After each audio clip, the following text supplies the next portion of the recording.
Bom dia, diretamente de Recife, uma cidade linda, ensolarada. Estou aqui no Igenomix, em Recife, que há 6 meses ele está aqui na sede empresarial Rio Mar, um ponto super bacana, né? Aqui é Pina o nome? É Pina. É Pina, né? Pina. Isso. E a gente está aqui com a Cristina Carvalho, que é geneticista do Igenomix, nosso apoiador, né, lá do Nós Tentantes, no nosso evento, acho que foi 4 de agosto. Nós vamos falar um pouquinho aqui com ela sobre aconselhamento genético.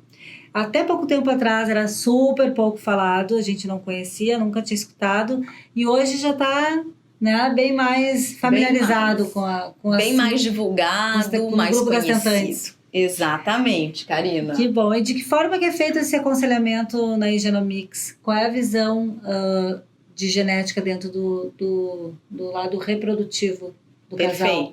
Perfeito, Karina. A gente tem aqui dentro da Igenomix uma abordagem bem, eu diria assim, bem diferenciada, porque a gente busca sempre, lógico, dentro de aconselhamento, a ideia é aconselhar. Aconselhamento genético é dar as opções, quais são os caminhos possíveis para um casal, para que esse casal consiga decidir realmente qual é o caminho que eles querem. E como você já me disse anteriormente, porque a gente já conversando aqui, é cada um encontrar a sua receita, né? Porque cada um tem a sua receita única. É muito individual, né? É muito individual. Mas a gente tem que buscar auxiliar esses casais.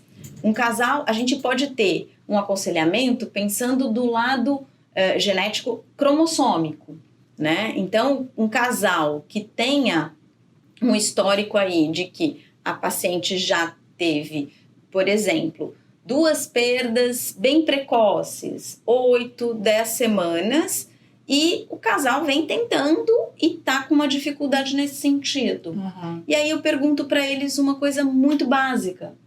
Vocês têm um cariótipo? Aí tu se surpreende porque eles não sabem o que é.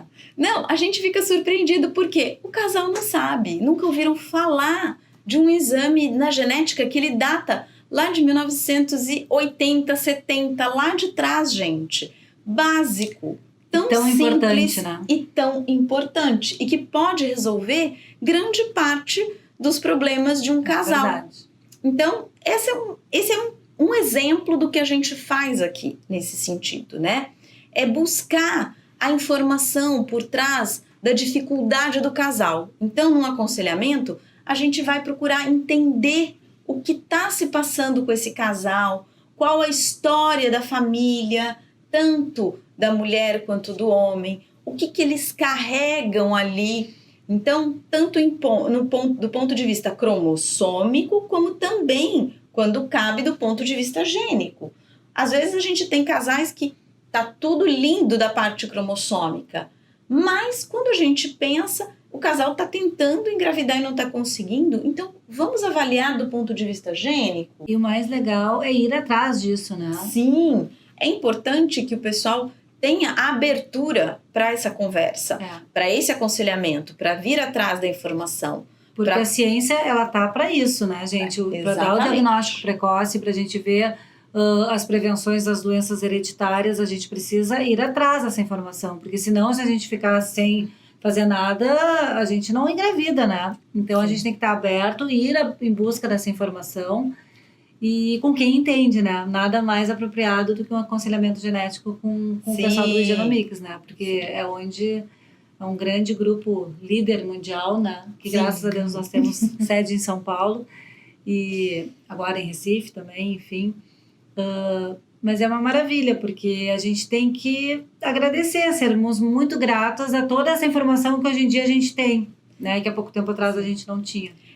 O mais importante é saber que vocês podem contar com esse tipo de suporte. Então, a gente tem como dar esse suporte para vocês de uma forma diferenciada, com cuidado, para que vocês consigam justamente achar o caminho de vocês. Cada um com o seu caminho.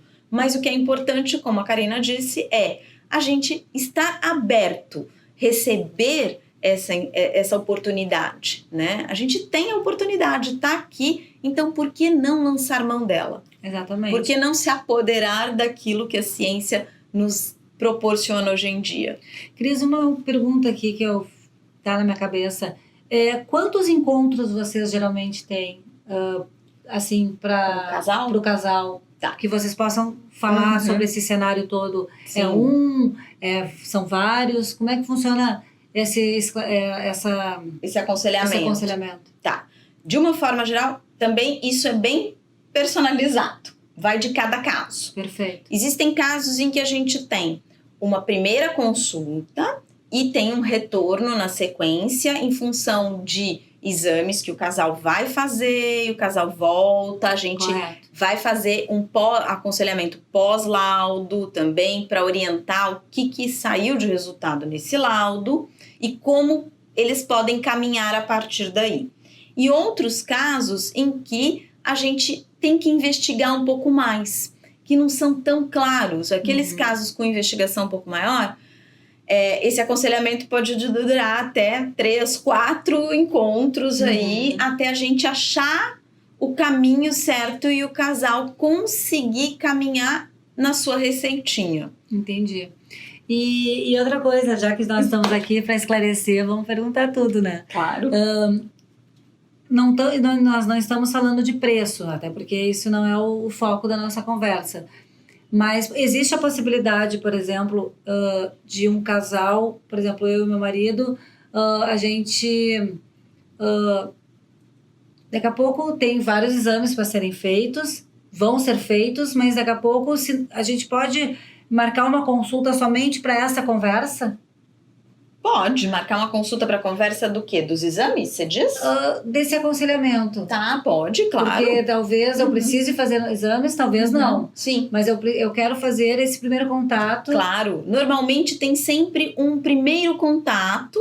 Tem muitos pacientes que vêm com esse primeiro contato sem nem mesmo ter nenhum exame prévio, inclusive. Tá, isso que eu queria te perguntar. Muitos casais vêm sem nenhum exame genético. Eles já colocam até, quando eles fazem a solicitação do aconselhamento, eles falam assim, já enviam pra gente a mensagem dizendo, olha, eu tô querendo passar na consulta, mas eu não tenho ainda nenhum exame feito. Tá uma primeira avaliação, eu tô querendo conhecer. Tá, estou querendo conhecer. Essa era a minha pergunta.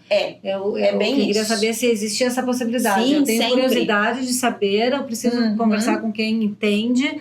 E esse é meu primeiro passo. Depois eu vou ver o que tem que ser feito, né? Tem, sempre. Essa possibilidade é possível. Essa possibilidade existe, sim. Tá, eu te pergunto isso muito porque o meu caso de ovodoação, eu tinha essa pergunta, né?